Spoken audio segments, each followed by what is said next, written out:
Hello guys. Papasok ng aming estudyante. Come on. Malamig? Oh, malamig. Jacket mo pa rin.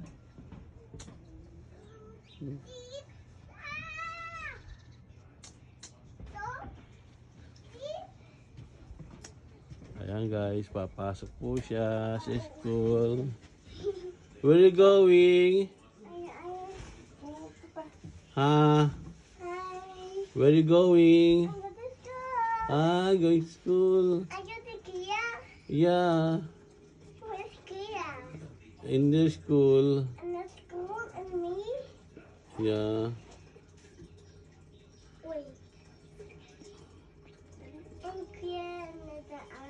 I pick up your kuya. Am I kuya pick it up? Yeah. Kuya pick it up me? Yes. I can pick up my kuya. Yeah. And Come on, Pastor. You are late. my bag. Yeah, my bag. Maglalakad na siya? Hindi oh. Oh, yung kutsiyang dala ni Michelle.